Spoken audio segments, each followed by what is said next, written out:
My name is Hisham Noor. I'm a Sudanese activist and one of many people who are uprising against the dictatorship of Omar al-Bashir and his criminal regime. I'm recording this video to show you how bad the situation is in Sudan, especially that I might not have another chance to record this after being threatened to be killed and lynched in public for letting people know about their constitutional right. That is my only crime, which I'm proud of.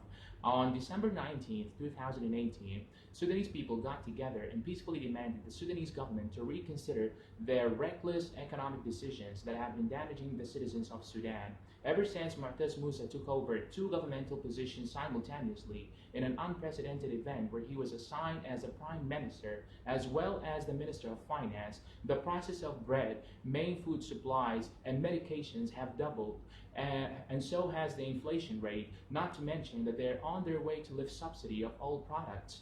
And to make matter worse, we can't cash out our money given the fact that the Sudanese government has set the daily withdrawal limit at 1,000 Sudanese pounds max, which is around $20 or less, because apparently banks all of a sudden have run out of money and not a single press conference was held to let us know where all the money went.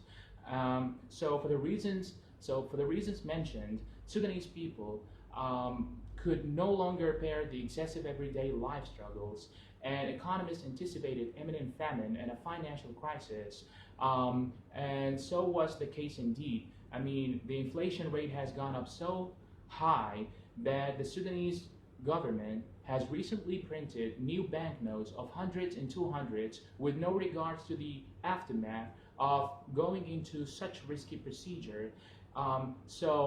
With that being said, the Sudanese masses practice their constitutional right of expressing themselves freely and peacefully.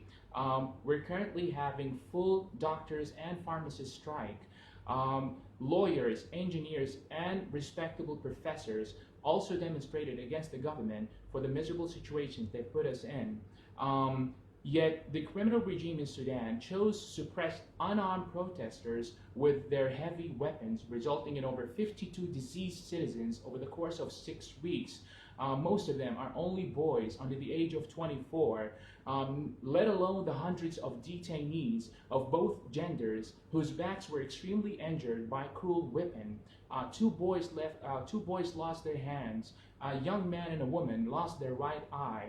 A doctor was shot 14 times for treating injured protesters. A teacher was tortured to death by sticking a metal object of 52 centimeters long up his bottom, and to top it off, he was brutally beaten until his kidneys totally stopped functioning. I personally cannot leave my house. I can't meet my friends. I can't even get together with my family. I can't practice my constitutional right. I can't even pray in the mosque. I'm really worried about my own safety. My aunt was pulled over by a woman that works for the government who threatened her to have her 3 children killed if she doesn't give me away. And she's only given 1 week to do so. So that's why I'm desperately recording this video, begging the UN, the foreign embassies in Sudan, the human rights organizations, and every other organization that has devoted itself to protect the rights of human beings, and even active individuals like George and Amal Clooney, that I hereby kindly ask you to step in and spotlight our issue with no further delays to help us to put an end to this criminal, unlawful, and non-humanitarian regime. For we are slowly being driven to a genocide for only asking peacefully to be given back our dignity as individuals, as people, as humans. I also urge Al Jazeera, CNN, BBC, Fox News, DW, Al Arabiya, Al Sharq, NBC, the New York Times to fulfill the professional standards and ethics of journalism and media, to reach out to the rest of the world, holding up our voices, the masses' voices that you swore to protect, foster, and deliver, so we can make the world better, more civilized, safer, and dictators free. We have another march coming up on Thursday, February 7th, which is tomorrow. It's located at the Arabic Market at 1 o'clock. Help us not to get killed in the streets. And to my people, tasgud bas, and that is all, it must fall.